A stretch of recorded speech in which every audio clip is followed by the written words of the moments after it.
Welcome to Mission Evolution Radio Show with Gwilda Wiyaka, bringing together today's leading experts to uncover ever-deepening spiritual truths and the latest scientific developments in support of the evolution of humankind. For more information on Mission Evolution Radio with Gwilda Wiyaka, visit www.missionevolution.org. And now, here's the host of Mission Evolution, Miss Gwilda Wiyaka. Hello, dear friends, and welcome to Mission Evolution Radio Show, where we share thoughts with leading experts, uncover expansive and evolutionary truths to support the path to unity and enlightenment. I'm your host, Gwilda Wiyaka. This hour we'll be exploring the transformative power of near-death experience. There are few things that teach us as much about life as death or the threat thereof. We tend to go about our lives as if they'll always be there, doing the same old thing in the same old way, wondering why nothing changes. Often, the older we get, the more set in our ways, and the narrower our worldview, until we devolve into mundania, allowing media to dictate our reality. Yet, some experience a life-changing event that knocks them out of their rut, shattering their reality and opening them to an evolution of consciousness. Our guest this hour is just such a person. Robert Kopecky lived many lives until becoming an illustrator, art director, and animation designer for the New York Times, PBS Kids, and more. His path was punctuated by 3 very different near-death experiences.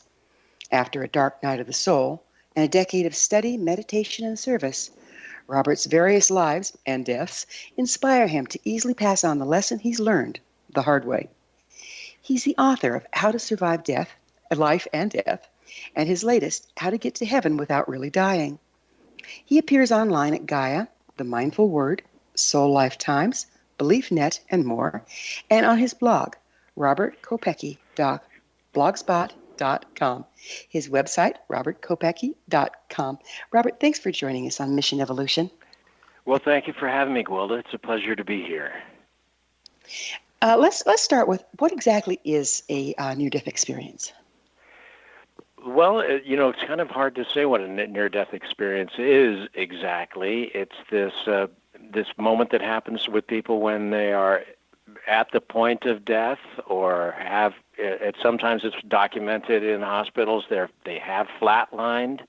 For other people, it may just be an experience of such sort of grave circumstances that they feel as though their life is ending, and spontaneously begin to experience kind of an extra-dimensional trip into the afterlife, so to speak. For me, they were all kind of crucial, critical circumstances that led to my being sent into an extra-dimensional world. Kind of beyond this is the experience that I had. Different from a dream world, more intense, much more realistic, and much less random. So they're all kind of different. They take on different forms in different cultures.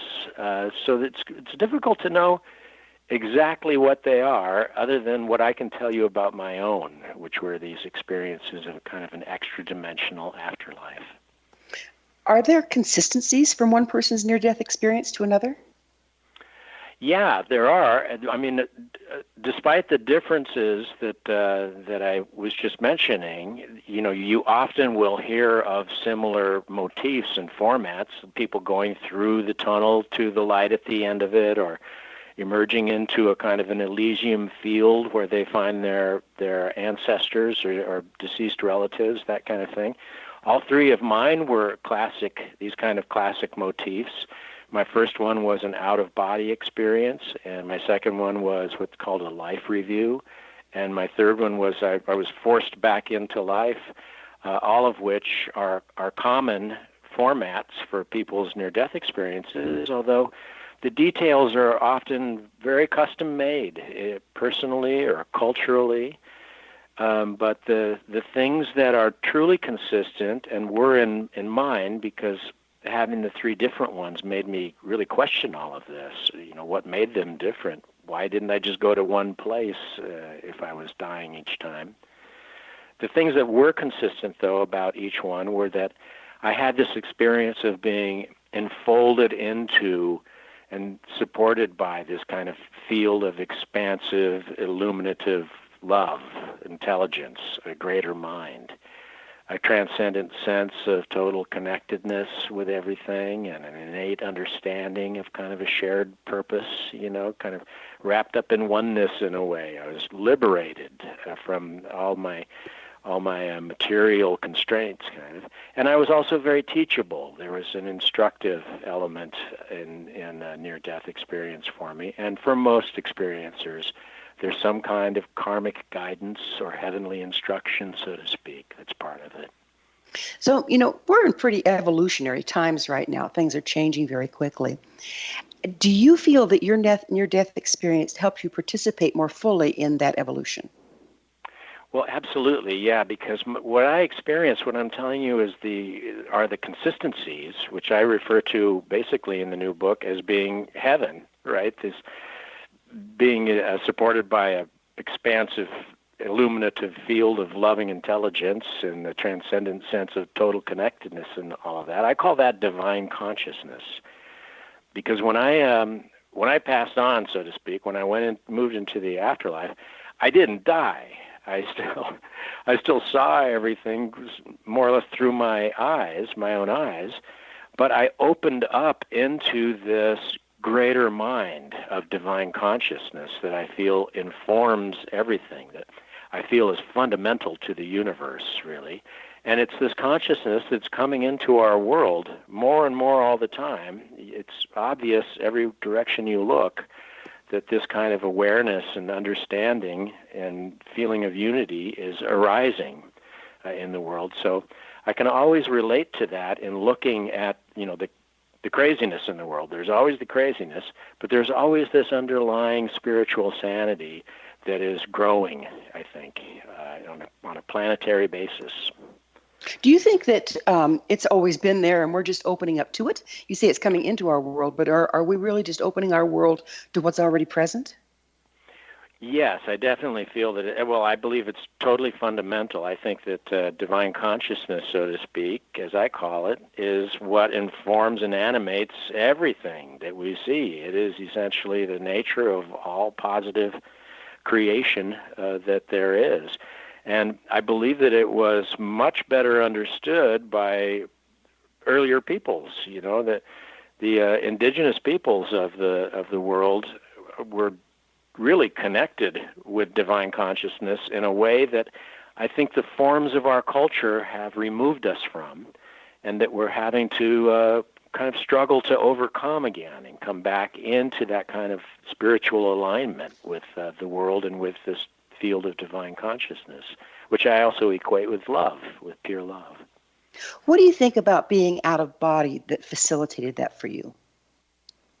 The interesting thing about being out of body, and I've divided the new book into three parts: perspective, presence, and purpose, based on each of the three near-death experiences.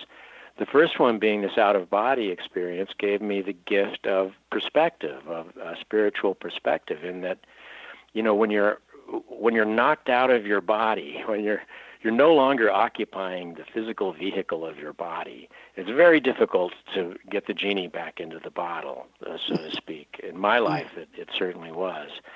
And for a long time, it led to just a kind of a confusion for me. But after years and more hardship and this dark night of the soul that you mentioned in the introduction, I ultimately came around to a spiritual practice that included lots of meditation and service and the like.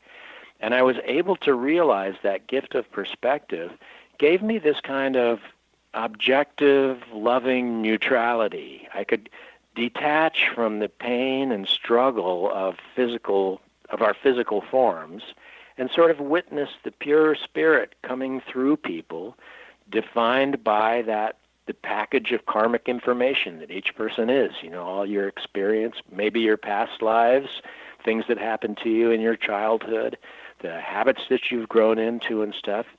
I witness that now with a kind of a compassionate detachment, and which I call spiritual perspective. I think that I think that's kind of how angels are able to look at us here, right? Struggling through the forms of our bodies that are unfortunately aging all the time and changing, And so being able to witness life with that kind of peaceful detachment in a way makes everything a lot easier. I don't have the same horse in the race that I used to have, so to speak, even if it's me. So it sounds like it's a form of identifying. I mean, we tend to identify with our restrictions, our roles, etc. But having left that, when you left your body, it changes where you identify. Is that what you're talking about here? Yes, yeah, it does, because I am no longer defined by those kinds of material roles and those ego constructions, who I'm supposed to be or what I'm supposed to be or how other people see me, that I'm often inventing how other people see me. I don't really know. Most people are concerned more with themselves than they are ever with me, for sure. And so that's a very liberating thing. And in a way, I had these three experiences. A lot of near-death experiencers will have one, and it will change everything for them. I had three, and none of them really worked completely unto themselves to totally change everything. We're going to have to pick up on the three on the other side of a short pause. Okay. Robert and I will be back after this commercial break. You're listening to the Mission Evolution Radio Show, coming to you on the X Zone Broadcast Network, www.xzbn.net.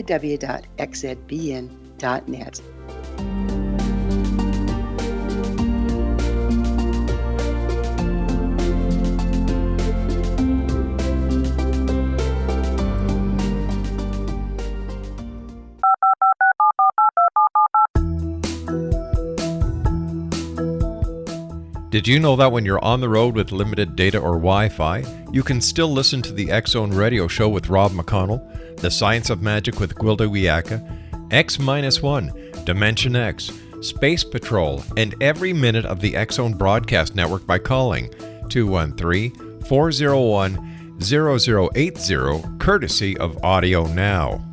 No smartphone, app, or internet needed. It saves your data plan, and it's free if you have unlimited minutes.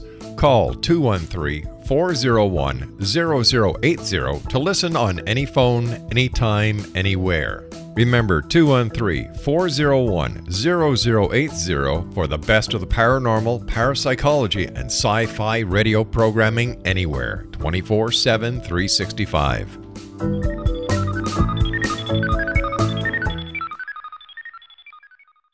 You have heard of the X Zone? Now watch it on Simul TV. Plus 500 video games, live TV channels, free video on demand, worldwide, and more. Does this sound like tomorrow's television? Well, it is, but you can have it today, right now. It is Simul TV. Simul TV offers what the others only wish they could provide.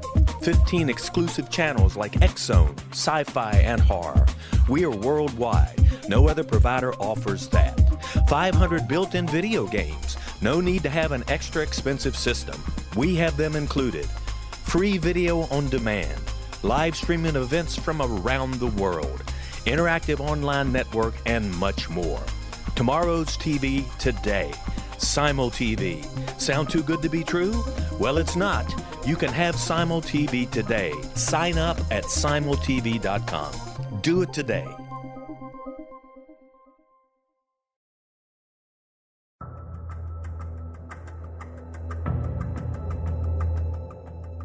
Modern Esoteric, Beyond Our Senses by Brad Olson, consummates the lifeology story about where humanity originates. It is the lost continents, the primitive wisdom, the mythos of creation, and the rethinking of ancient history as we are taught in academia. There is much more to the story than what we have been told. As this is the first book in the Esoteric series, Modern Esoteric starts at the beginning of time and accelerates up to this modern age. Future Esoteric is book 2 in the series and takes a forward-looking position ahead of today with an open and honest examination of the ET issue and various unexplained phenomena. To discover the writings of author Brad Olson, visit www.bradolson.com. That's www.bradolson.com.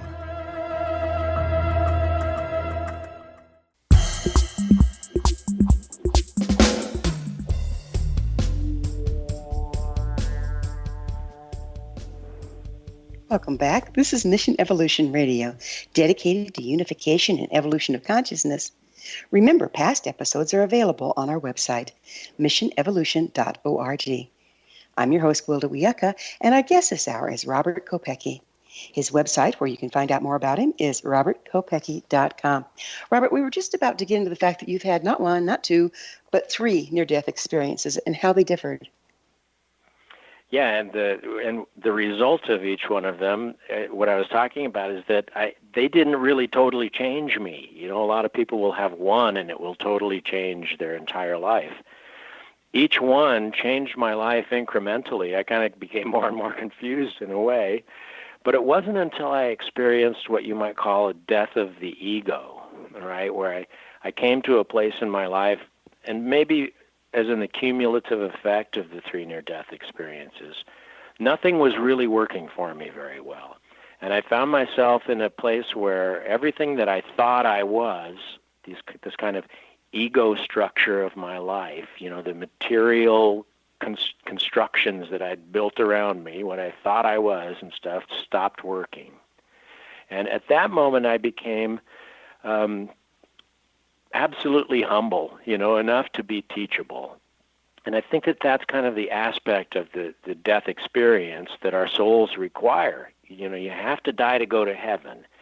And so in that sense, I think this kind of ego death, or being able to let go of all of these structures of material imagination, is important and really necessary for us to get to that place where we can really expand our consciousness into this field of divine consciousness that I'm talking about. You know, the indigenous peoples for thousands and thousands and thousands of years, for their holy people, they have initiatory processes that does shatter the ego. It shatters the identification. Right. And it sounds like this was orchestrated for you, whether you wanted it or not. Why do you think that's so? Well, I think in part it's because this is our natural technology. You know, I believe that there is a vast, incomprehensible spiritual technology at work in the universe, in this world, in our lives. Those indigenous people were much more in tune with it. They didn't have these kind of ego structures of material power, you know, the imaginary power that we tend to have. And so without living in a culture where I experienced the kind of ritual death of the ego, like a lot of those tribes and peoples of the past and present in different parts of the world, being part of our this kind of cultural, spiritual gridlock that we're in here, that there's a lot of spirituality is suppressed a great deal by our media because it doesn't serve commerce particularly well. Because of that, I think I had to go through this. It was my karma to go through these things to inspire that same kind of ego death that one might have gotten in ritual in a different culture years ago. Robert, do you remember if you were intending something at the time that might have initiated this for you? If I was intending something at the time of each near-death experience, you mean, or at the time of the dark? My dark night of the soul? The near-death experiences, it seems to me like our intent plays a big role in what happens to us, even if we have karmic predisposition. Yes, and that, I mean, for me, that's what it's ultimately come to mean, the three completely different experiences. It's, you know, what's up with that? Why should they be? Why should everybody's experiences be so different? Why should Christians encounter Jesus and Buddhists encounter Yama, or Hindus have Yamraja and Chitragupta read the Akashic book to them. Everybody has these different sort of culturally informed experiences. So they're custom made. They are custom made to the kind of karma, the information that we carry into the next life. And so I believe there's kind of a pattern recognition. You know, it's a seamless transformation into the next world, and that's how we realize the next reality that we take part in. And then when we come back, when we're resuscitated, hopefully, we can only come back and speak about it in the terms that we have with human language. And so we can only report on the forms, the archetypes, the experiences that we've had this way, like I'm talking to you right now about it. And so that, I think, is kind of indicates what the custom-made nature of everybody's differing near-death experiences. Well, it seems like what we're doing there is if we leave our body, we're going into the quantum field. We're going into pure energy. Mm-hmm. And that's a unified place and not linear. And our minds process linearly. So are we actually grabbing onto the archetypes of our culture to translate the information that we're getting? Yeah, it's that struggle with the duality, right? Divine consciousness, this field that we're talking about, the Planck field, or however you scientifically want to put it, I think of it as something maybe more alive, if that's possible, or more imagination-based or something. Everything becomes possible in that experience. Everything opens up in a field of total potential, sort of thing. So I'm sorry. What was your actual question? We get lost. I lost my train of thought a little bit. Yeah, I was just wondering. When we leave our body, we're put in pure energy, which is the quantum field, and because the quantum field is more unified and our brains work linearly, are we grabbing onto the archetypical representations of our culture to explain or to translate what we're perceiving at the more unified state? Yeah, it's that struggle with the kind of duality and the fact that divine consciousness is indivisible, that we still have these kind of ego structures that basically I think we're here to get over them in many ways. And I think that this is the death experience the soul requires to enter into that pure field of divine consciousness. There's another thing you brought up that's very interesting that I've always been curious about, and that's the your life review. What do you think causes that? What's the purpose there? Well, it's interesting because each experience was at a time in my life, and when I look back at it, the nature of each experience seems very custom-made again to the part of my life that I was in. I think that in the first part of my life, I was living so materially, driven by ambition as we are when we're younger, that an out-of-body experience gave me that realization that we're spirits traveling around in these body vehicles. And in the second experience, the life review, it's the same thing. I think my life was shifting more towards meaning, maybe, and something that I needed to realize was the effect of living in the eternal moment, and how this moment itself that we're always experiencing is really the only place where we can engage and create and respond to the kind of karmic callings of our life, so to speak.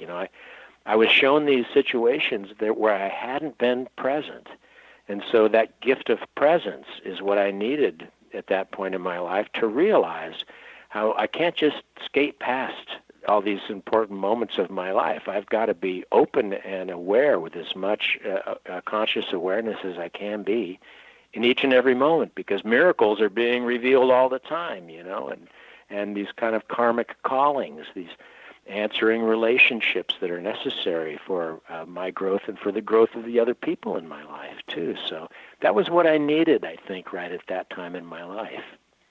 You've spoken several times about karmic. What do you mean by karmic? What is a karmic calling? I believe that this is going to sound very trippy, maybe to some of your listeners, although most of your listeners are probably accustomed to people talking this way, but I believe that we're essentially sort of formless packages of energy that have these kind of soft feathered edges, and it expands out in front of us into the future and behind us in the past, and is concentrated in this eternal moment where it is occupying our body and where we have, our focused consciousness right now. And those packages of energy are made up of information that we are carrying through eternity where, time space is a different thing when you're out of this biological form. So eternity is a now of infinite limit, no limits at all. And so this package of information that's me, all the things that I've ever experienced, all the cause and effect I've created or continue to create is the karma of my ongoing life, of my spiritual existence. And so coming to terms with that, being able to reach into this box of time that I'm occupying now and understand my karma and seeing the opportunities for me to correct it, or to burn off bad karma, or to create cause and effect that will lead to hopefully the best life I can have, that's all what my karma is, and what all of us have. That's really a shared experience in a very individual way. Very interesting. Very interesting. So do you think we pick our karma? Yes, I do, and I think that when you're present in the moment, in the eternal moment right now, you're able to witness what your options are, right? You're able to make choices, which are probably the most important aspect of this life. Where are you going to pick up on to go? Choices on the other side of yet another commercial break. Robert and I will return to our discussion on the other side. You guys stay right there. This is Mission Evolution Radio Show on the X Zone Broadcast Network, xzbn.net.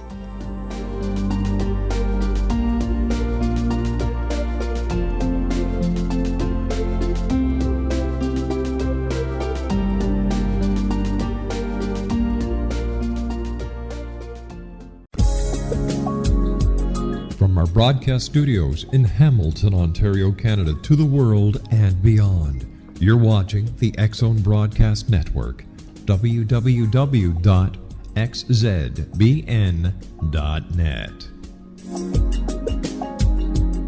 AVS Media Demo.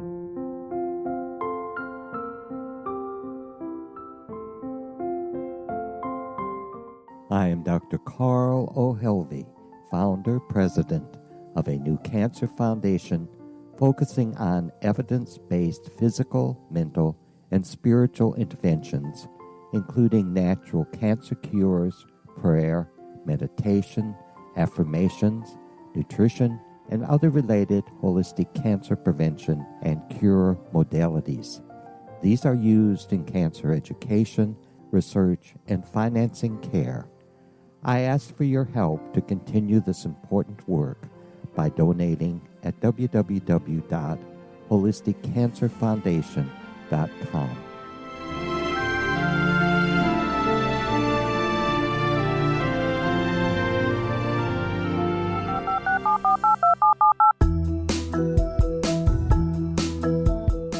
Did you know that when you're on the road with limited data or Wi-Fi, you can still listen to the X Zone Radio Show with Rob McConnell, The Science of Magic with Gwilda Wiyaka, X-1, Dimension X, Space Patrol, and every minute of the X Zone Broadcast Network by calling 213-401-0080, courtesy of Audio Now. No smartphone, app, or internet needed. It saves your data plan and it's free if you have unlimited minutes. Call 213-401-0080 to listen on any phone, anytime, anywhere. Remember 213-401-0080 for the best of the paranormal, parapsychology, and sci-fi radio programming anywhere, 24/7, 365.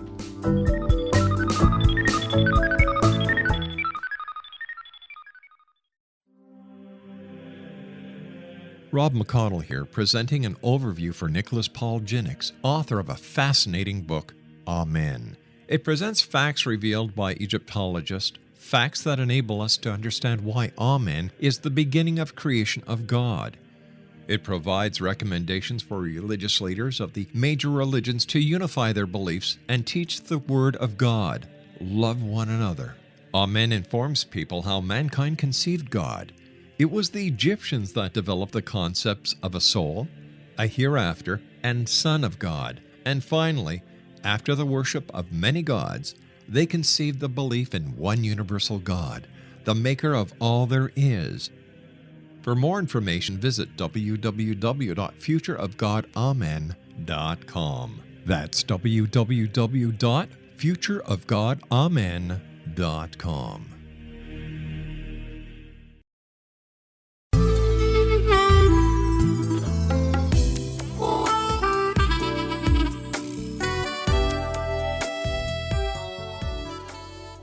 Welcome back. This is Mission Evolution Radio Show, www.missionevolution.org, bringing the latest tools and information to support the path to enlightenment.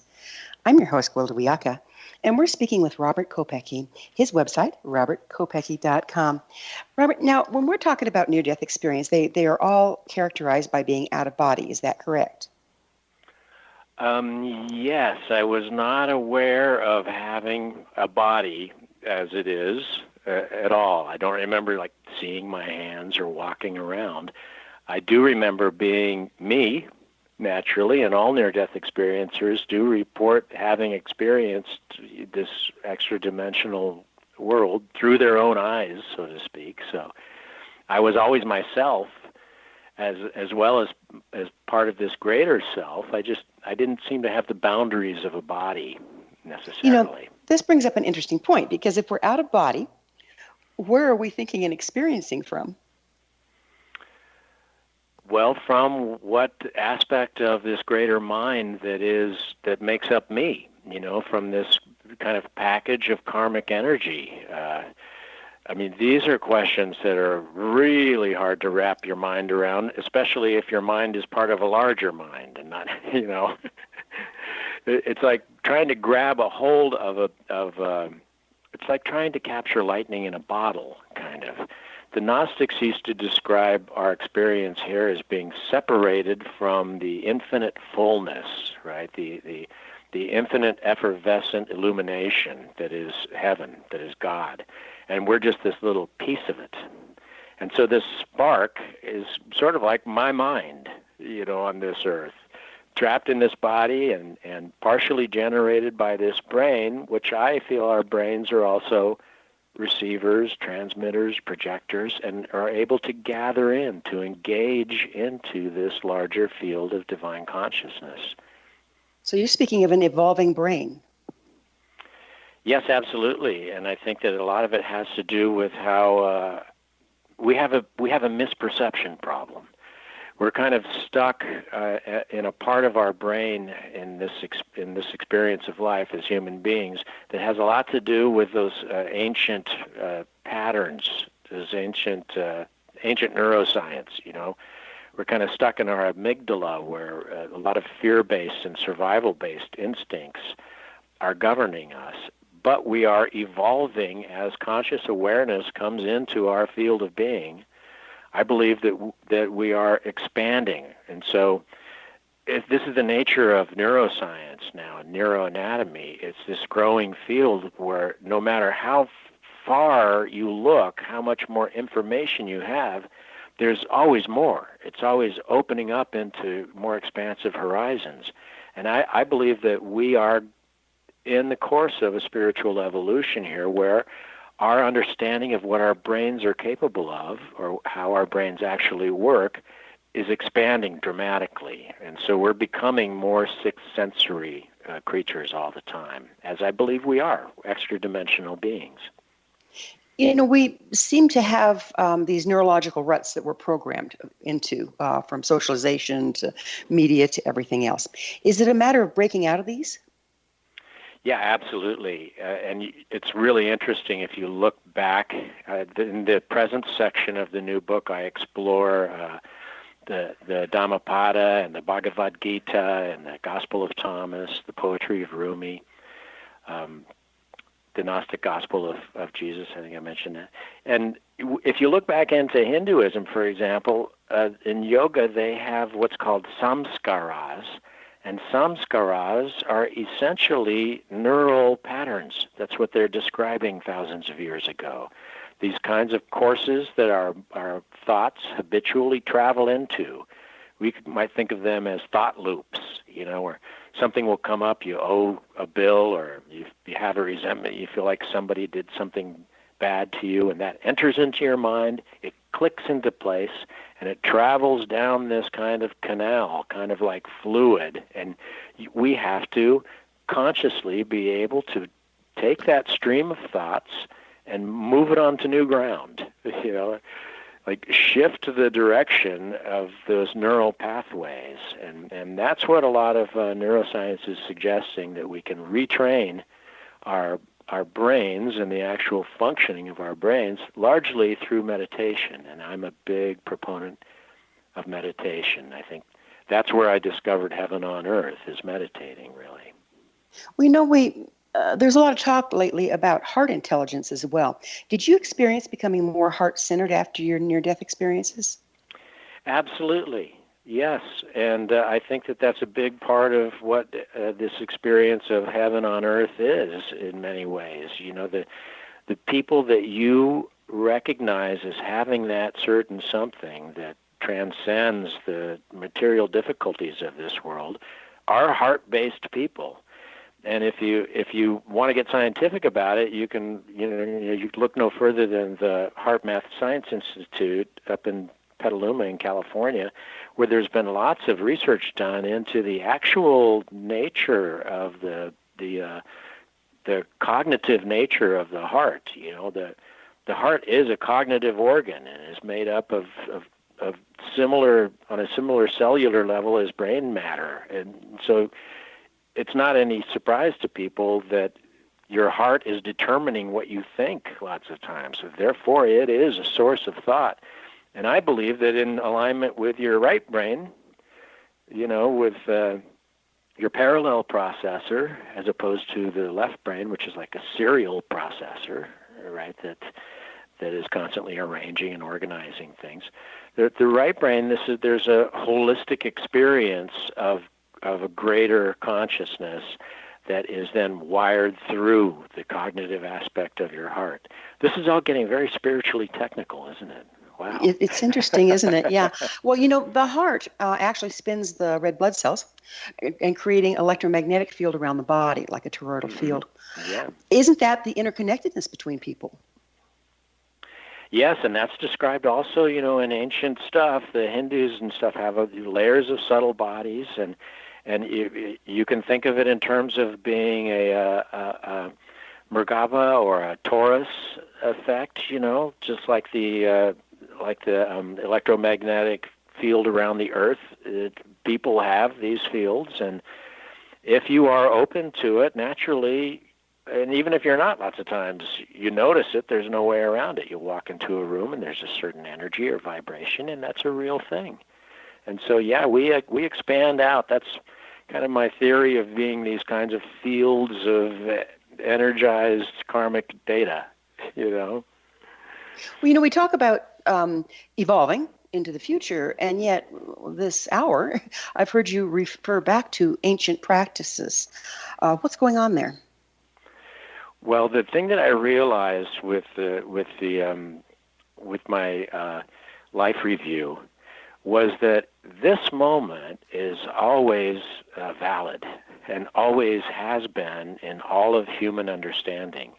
So if you look back at the thinkers of the past, the people who wrote the Upanishads or the Vedas or the early Gospels or the Buddha himself, for example, all of that teaching, all of those observations are perfectly valid and maybe even more valid than a lot of what we are learning now. So I've found a great deal of inspiration and real usable information by looking into the past as the present. It really is the present. And in fact, a lot of those people, they didn't have anything else to think about. They may not have even had writing. A lot of it was totally memorized. A lot of this stuff was oral traditions, so volumes of amazing information passed down one person to another by pure memory. You've got to figure that maybe they were smarter, certainly smarter than me. I could never do that. Well, it seems like there's a certain amount of mastery, though, that you really need to follow a practice. What do you think about the tendency in the New Age community to take a little from here, a little from there, and never really master any of it, and then name it after yourself? That's ego. That's a structure of human ego. That's still back to the sort of fearful aspect of our brain where the only saber-toothed tigers alive are between our ears. That's where all of that kind of self-aggrandizement or self-enhancement and stuff comes from. At its heart is what Aldous Huxley used to call the perennial philosophy, right? Which is these aspects of every religion that are the core truths in all of them, and through this kind of cultural thing that we're wrestling with, that we were talking about, indigenous people, tribal people didn't have, they didn't have it. We can winnow through all of this different information down to where the core truths really are. The near-death experience, I think, tends to sort of center or focus the survivor in that space automatically, in a way. So, for me, it's just an innate knowledge as a result of having had those experiences. It doesn't make me any better or worse. It's just my particular path to it. 3 near-death experiences. That's quite the path. You don't want to do what I did. I do not. The thing about 3 near-death experiences that I can tell you definitely, Gwilda, is don't have them. Try not to have 3 near-death experiences.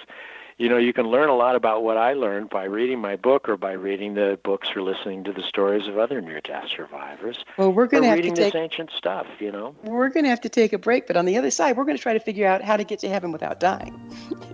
Robert and I will be back shortly, so don't you dare go away. You're listening to the Mission Evolution Radio Show on the X Zone Broadcast Network, www.xzbn.net.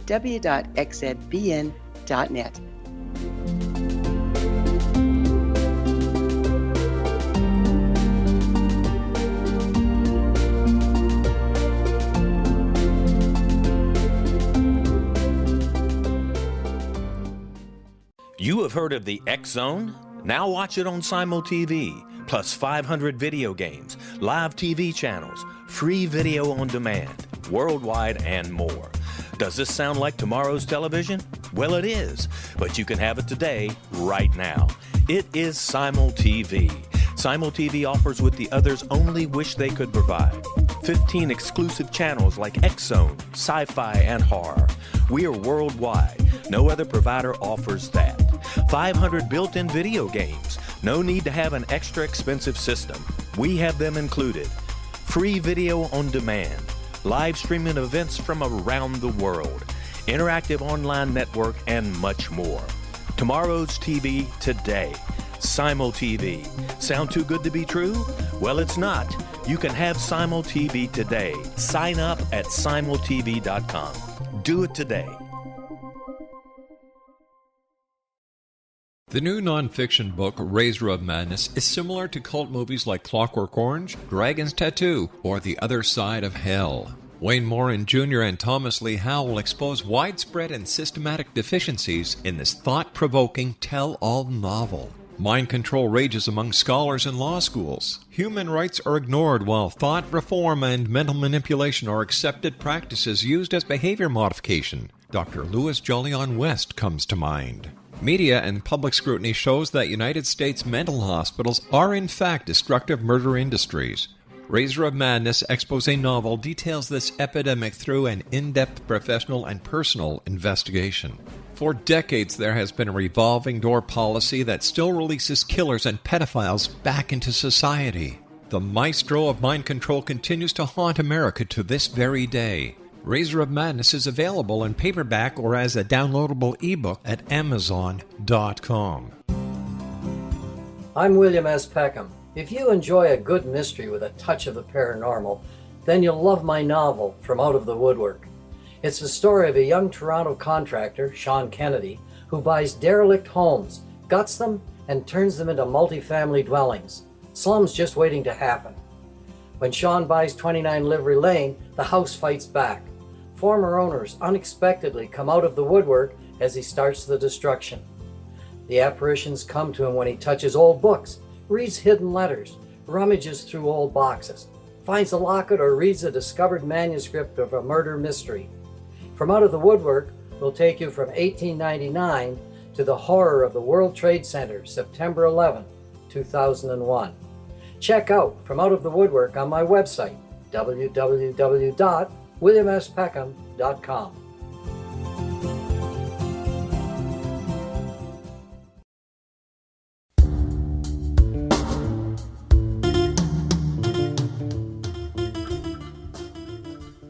Welcome back. This is the Mission Evolution Radio Show, www.missionevolution.org, bringing the latest developments in an evolving world. I'm your host, Gwilda Wiyaka. I always love suggestions from my listeners. Email me at info@missionevolution.org to propose a topic or guest. I'm sure we'll all enjoy them. Our guest this hour is Robert Kopecky. His website, robertkopecky.com. Robert, we were about to get into the good stuff here, as in, okay, so how do you get to heaven without dying? It's all good stuff. The important part is without dying. That's the important part. For me, I think that the lessons that I learned of perspective indicated that there are these sort of principles or means by which we can get to that place. And so when you think of what heaven is to you, if it's not a given location, right, if it's not one single place, it's more this state of being, then what is the state of being that exists in heaven? Well, to me, it's a nice place. It's always a very nice place, full of nice people, angels and the like. And so kindness is a principle that can align us with that experience. It's a truthful place, right? There's no ulterior motives or manipulation. So honesty is another principle. It's an equal place of equality, where everybody is teachable and humble. So humility is a quality that aligns you with heaven. It's an understanding place where nobody's perfect and everybody understands what you're going through. So forgiveness, the ability to spontaneously forgive and to receive forgiveness, thank God, is an aspect of that heavenly experience. Everybody is very empathetic and supportive and understanding. So that compassionate consciousness, compassion is a part of it. And then everybody in heaven will drop everything to give you a hand if necessary. There's a sense of service that's automatic and unconditional with that. So kindness, honesty, humility, forgiveness, compassion, and service are these principles that can align us with an experience of heaven. It gives us a different perspective on this life. So by your definition, what is heaven? A state of being, really, a state of being. I may very well be, an actual world that we end up on at some point. I think that there are differing worlds for differing levels of experience, different kinds of experience for people. But the thing that is the same for everyone in whatever life we're living, I think, are these experiences of being enfolded in love and having a transcendent connectedness and an understanding of why you're here and being teachable, It also exists in stillness, in this moment of presence. So in the presence part of the book, I talk about that too, where, you ground yourself in the now in a way that is comfortable and where you realize that this is where you can make everything happen right in here, right in this moment that we're experiencing. And then in my last experience, I was forced back into life. I had these kind of spirits sort of say, you're not supposed to be here. You've got to go back and finish what you were doing. And so that's that purpose that we all are here for. It's like our own mission evolution, right? I'm on a mission that only I can fulfill. And it has to do with realizing what I'm good at, what I love in my life, what other people want me to do for them, what I need to do to show up for other people. And that determines my purpose and my comfort in going through life and realizing that life is happening for me, not to me. So do you think we have a mission? Each of us has a mission that's like a part of the larger whole mission? I do. I don't pretend to know what that all means, but I certainly do. That my third near-death experience, where I was kind of forced back into this life against my will,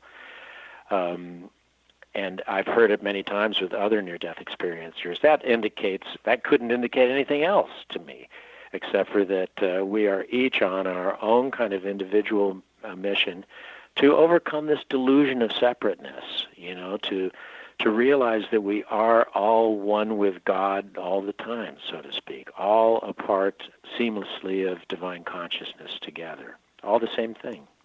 So if we're standing in that place, in that recognition of that place, are we operating at a different frequency, and is that a frequency people can attune to? Yeah, I believe so, and I think that that's kind of the trick to it. You will notice if you look at people with what I call angel eyes in the book, you don't label, you don't judge, you don't compare, you don't start imagining things about them. You can witness this kind of pure spirit coming through them, this kind of pure expression, and enter into that sort of experience with it yourself, where there's this kind of seamless connection with everybody, if that makes sense. So you're kind of talking about just living your life in that way is a big part of the mission. Yeah, and when you see that kind of expression coming through people, and sometimes somebody might be antagonistic towards you or something, it's not you. It's that they need to be expressing that because they are seeking the path to create this kind of form where they can fit back in. Again, it's kind of, to me, kind of like the Gnostic Christian aspect of having a lightning trapped in a bottle, kind of, to liberate that spark so that it can rejoin that kind of heavenly fullness. And when you do things, for example, when you follow those principles of kindness and honesty and humility and forgiveness and compassion and service, those things align you with the vibrations that are that fullness, that illuminative, divine conscious field of love that is heaven, basically. Do you find that by standing in that place, there's a natural push-pull? In other words, you repel people that aren't really willing to go there yet and attract the ones that are looking for it? Yes. Yeah, is the short answer to that. People that are subject to the definitions of their ego mind, that are kind of, that don't realize that the crazy voice in their head is not really who they are. They're not able, in fact, that aspect of themselves is threatened. And I used to be that way, Gwilda. For many, many years I was like that. Even after my third near-death experience, I still had characteristics in that way, where people would come up to me and just be open and loving and obviously tuned into something that I didn't feel I had, and I felt threatened by it. And so I didn't trust them, or, I thought they were strange, that kind of thing. Well, now I'm one of those strange people, and I find myself talking to people about what we're talking about today, and they roll their eyes, and they don't believe it. They say, it's all impossible. How could you possibly imagine all this? And I tell them, well, it starts with us being on a planet in outer space. That's where you're starting here. So there's nothing that isn't miraculous about this all. How can the information you've gained through your near-death experiences help people evolve as human beings at this time? Well, I mean, that's really what I'm trying to do with this book is, in the perspective part, to give them those, what I call the rungs on the ladder, that are these principles that you can join. You can't think your way to heaven or to this kind of state of expanded consciousness. You have to act your way there in this life. And the same kind of understanding of the eternal moment that we're always living in. And then in the purpose section, I talk about not just realizing our personal purpose in life, our personal mission, but also what our collective mission is here. I mean, we're all called upon to enter into this kind of spiritual sanity that will inform an appropriate stewardship of this beautiful planet as a living being itself that we're all part of. If you stand back from the planet at arm's length, we're clearly all one thing. We are all the life of this planet. And so we have to join together in our hearts, even one person at a time, even just on your own, to make these realizations, is how this great wave of compassionate consciousness is starting to overtake the world. And we'll be able to kind of return this place to the garden, so to speak, because the problems that we're creating right now are self-made obstacles to love and to divine consciousness. And with a little spiritual sanity, we can see it quite clearly. And we know that the answers are spiritual and lie in this kind of direction back towards heaven. Do you think that we have soul teams here? In other words, people that came to work with us as a team to get this accomplished? Yes, I do. And I believe that that's part of our personal purpose in this life, too, is to recognize that, Why am I in your life right now? Why am I in my wife's life? Or how come we're born into the families we are? There's clearly some kind of arrangement that requires our recognition of the other. The other, in the Sufis call it the friend, to find the friend, that then you kind of conjoin with, and that creates a sense of wholeness in heaven, so to speak. This kind of realization of both parts as being the one. So we hold on to the joy and the sorrow, the opposites. It's hard to believe, Robert, but we're actually out of time. Thank you so much for coming on this show. It's been a fascinating hour. Thank you, Gwilda. It's been a lot of fun talking to you. Our guest this hour has been Robert Kopecky, the author of How to Get to Heaven Without Really Dying. You can find him on his website, robertkopecky.com. Remember to join our email family to stay abreast of all the exciting new things we have coming up at missionevolution.org. This has been the Mission Evolution Radio Show with Gwilda Wiyaka on the X-Zone Broadcast Network, www.xzbn.net. Join us next time as the mission continues, bringing resources and support to an evolving world.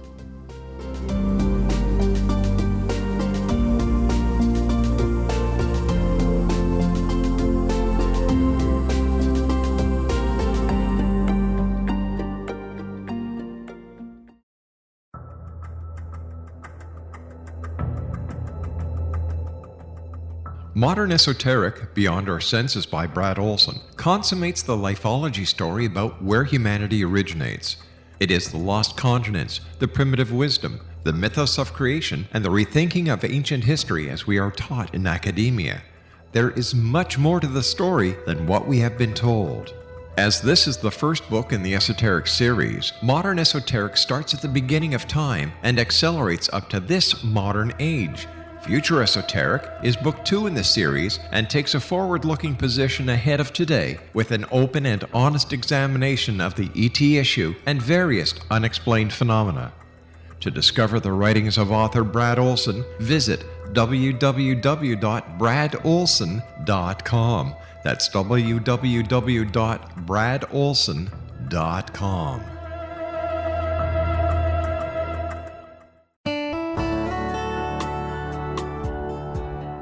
Are you or is someone you know struggling with addictions, depression, anxiety, relationships, low self-esteem, lack of confidence, grief, success, and prosperity? Do you know that your subconscious belief plays a big role in the outcome of your hard work? We can help you permanently change the beliefs that may be the reason for your struggles and failures. We care about getting you the return on your investment and the results you are looking for. We can help you be free of the limitations of your past and in realizing your highest potential. We work with people by phone and Skype. For more information, visit us at www.ritasoman.com. That's www.ritasoman.com.